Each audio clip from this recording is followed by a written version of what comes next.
اگلا سوال واجد حمید بھائی کا ہے۔ وہ کہتے ہیں کہ بچے کے کان میں اذان اور اقامت کے سلسلے میں جو روایات ہیں ان کی سندیں کیا صحیح ہیں؟ دیکھیے، اس بارے میں کوئی صحیح حدیث نہیں ہے۔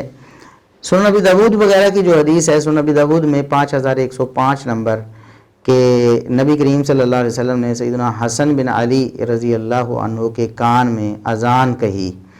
یہ روایت تو عاصم بن عبید اللہ راوی کی وجہ سے ضعیف ہے۔ عاصم بن عبید اللہ جمہور محدثین کے نزدیک ضعیف ہے، یہ روایت بھی ضعیف ہے۔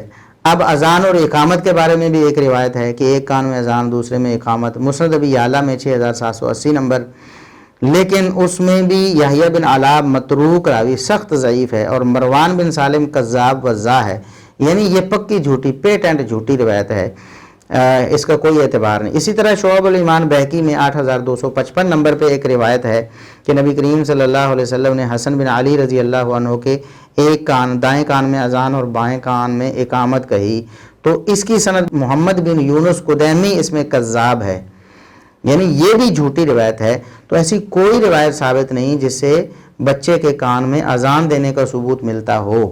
بعض اہل علم کو یہ غلطی لگ گئی اور انہوں نے سمجھا کہ شاید ابو داؤد اور ترمذی وغیرہ کی وہ جو روایت ہے عاصم بن عبید اللہ والی وہ حسن ہے یا قابل حجت ہے، تو اس بنا پر انہوں نے فتویٰ دے دیا۔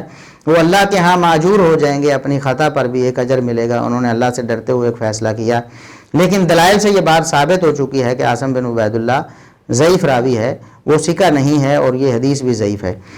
اب بعض اہل علم ایسے بھی گزرے ہیں جنہوں نے ان حدیثوں کو تو ضعیف ہی مانا، لیکن انہوں نے سمجھا کہ شاید اس پر تواتر عملی ہے یا اجماع امت ہے، اور اس بنا پر انہوں نے کہا کہ یہ جائز ہے۔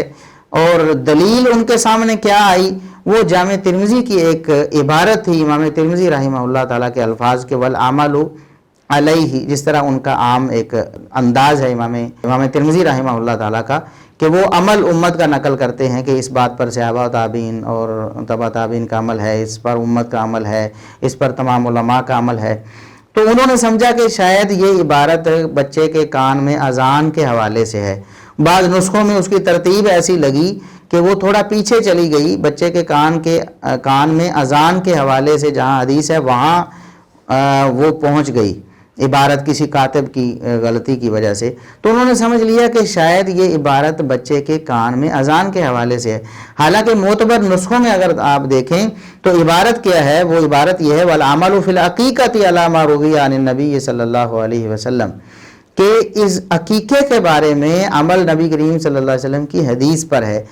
یہ عقیقے کے بارے میں ہے امام ترمذی رحمہ اللہ تعالیٰ کی عبارت۔ امام ترمذی رحمہ اللہ کی عبارت کوئی بھی عمل کے حوالے سے کہ امت کا عمل ہے یا تعامل ہے، اذان کان میں اذان کے حوالے سے ایسی کوئی عبارت امام ترمذی رحمۃ اللہ علیہ کی نہیں ہے۔ دراصل اس عبارت کو نہ سمجھنے کی وجہ سے یا سمجھنے میں خطا واقع ہونے کی وجہ سے انہوں نے سمجھ لیا کہ اس پر تعامل ہے اور یہ کل اجماع ہے، لہٰذا ایسا کیا جا سکتا ہے، جیسا کہ شیخ زبیر علی زئی رحمۃ اللہ علیہ بھی اسی بات کے قائل تھے کہ روایات اگرچہ ضعیف ہیں لیکن امت کا عمل ہے، لیکن وہ بات ثابت نہیں ہے، وہ بات درست نہیں ہے۔